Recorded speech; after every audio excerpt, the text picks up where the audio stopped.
હાલ રોટલી ખાનારા લોકો માટે એક દુઃખદ સમાચાર સામે આવી રહ્યા છે। રોટલી વિશે એવું પણ કહેવાય છે કે કોઈએ ક્યારેય કોઈને એક સાથે 3 રોટલી ન પીરસવી જોઈએ અને આ સિવાય આપણે એક સાથે 3 રોટલી ન ખાવી જોઈએ। આ પાછળનું કારણ ફક્ત 3 નંબરનું અશુભ હોવું નથી, તેના બદલે એક ખાસ માન્યતા છે જે દરેકને જાણવી જોઈએ। પહેલા અમે તમને જણાવી દઈએ કે ફક્ત રોટલી જ નહીં પરંતુ પૂરી અને પરાઠા જેવી વસ્તુઓને પણ ક્યારેય કોઈની થાળીમાં એક સાથે 3 ન પીરસવું જોઈએ। જો તમે આવું કરશો તો તમારી સાથે કંઈક ખરાબ થઈ શકે છે। જ્યોતિષ નિષ્ણાતો પૂજામાં કે રોજિંદા જીવનમાં આ નંબર 3 નો ઉપયોગ કરવાની ભલામણ નથી કરતા। જ્યારે તમને આ પાછળનું કારણ ખબર પડશે ત્યારે તમે ભૂલથી પણ કોઈને 3 રોટલી એક સાથે નહીં આપો।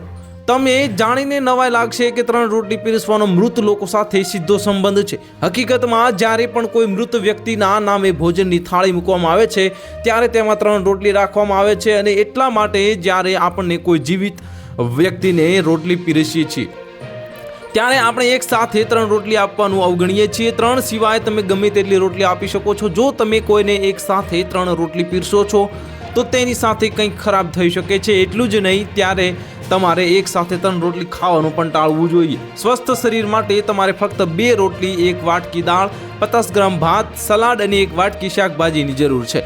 તો હાલ માટે આટલું જ। મળીશું નવી અપડેટ સાથે। જો તમને અમારા વિડીયો પસંદ આવતો હોય તો વિડીયોને લાઇક કરી દેજો, ચેનલને સબસ્ક્રાઇબ કરી બાજુમાં આવેલા બેલ આઇકનને દબાવી દો, જેથી તમને આવા સમાચારની અપડેટ મળતી રહે।